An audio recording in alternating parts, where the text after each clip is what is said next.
This is a response to TheseEyesGod. Her name's Teresa. Did a vlog, I guess you'd call it, or a journal on pondering free will. Does anybody really have free will? And to what degree do we have free will? In what context do we have free will? So I printed out this, I guess you call it a journal from TheseEyesGod on pondering free will, and she goes into a lot of different things in here. And I guess I'm going to try to, I was going to address all these one by one, but there's so much here. I mean, 12 pages or more. So I'm going to go, rather than going through all these little items, I'm going to give a more general idea on it. I found it a rather slippery thing because, I mean, how far back do you want to go? As a child, obviously you don't have free will, you got your parents ruling you. Let's not even go there yet. But basically, whether you choose to be atheist, agnostic, or believe in a religion, or even just believe in an afterlife without even necessarily believing in God, they all make big implications on how much free will we actually have. Even before we're born, many think that we choose our own incarnations. You know, and others don't believe that we do have anything before we're born. So, you know, right there you've got a big change between whether or not you're a theo, you know, God-believing or afterlife-believing, agnostic or atheistic. And I kind of made agnostic go along with atheistic first, but then it kind of curls back to being theistic, because if you're going to consider that, you gotta consider those implications, those limitations, I suppose you could say. It's kind of sounding like a argument for being atheist, but I'm not really going there.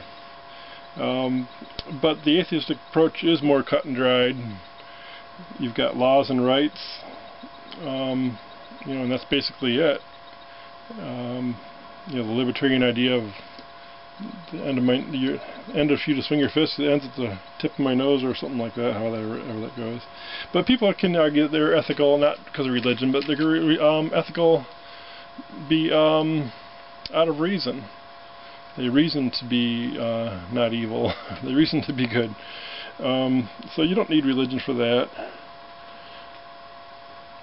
Now, if you go with a religion, you're inheriting a set of rules, or you go with any philosophy, you're inheriting a set of rules. You're necessarily right there limiting your free will, I suppose by choice, so ultimately it's your free will. But so much religion is put on us, you know, by our parents and by our society. And there's so much manipulation going on, manipulation of prophecy, more subtle manipulation like advertising and stuff like that, and politics, and, you know, the propaganda we're fed from both sides. But, you know, is there an afterlife?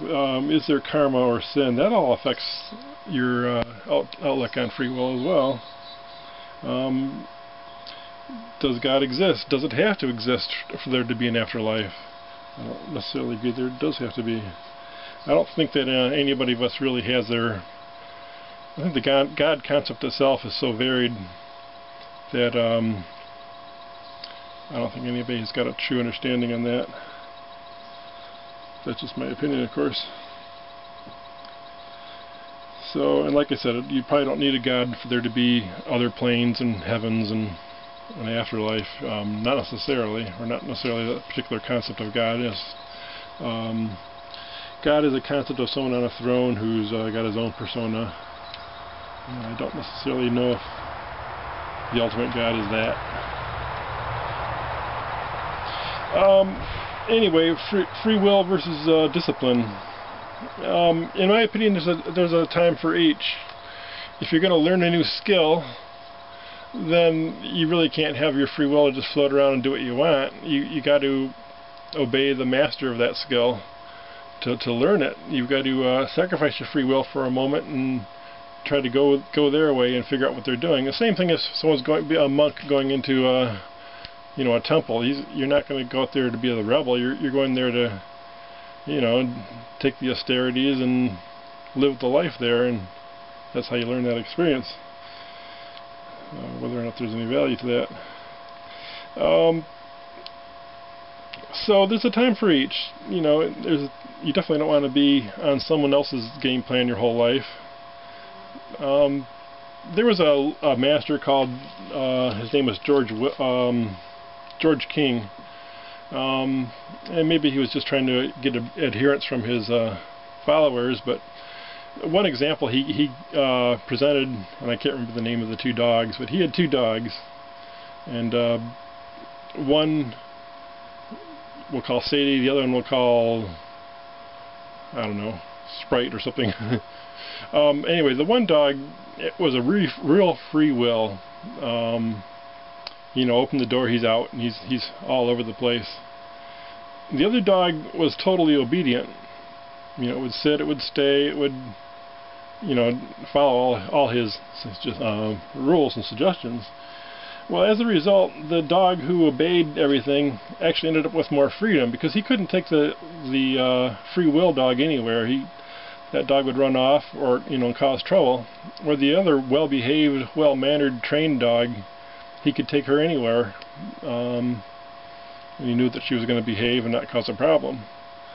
So the dog with less free will actually had a much better experience, a much wider range of experiences that the master was able to lead him through. So take that as you will. It kind of haunts me, though. Was it just propaganda to get adherence, or is it that's actually something to really consider. So there's a time for each, in my opinion. And the whole thing is about will. Are you going to lead it? Are you going to follow some leader or master or politician?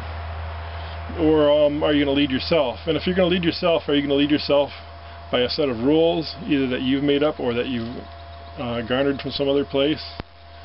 Or are you just going to go total freeform? But the whole issue's got a lot of little things you could consider, and I guess none of us really have perfect free will.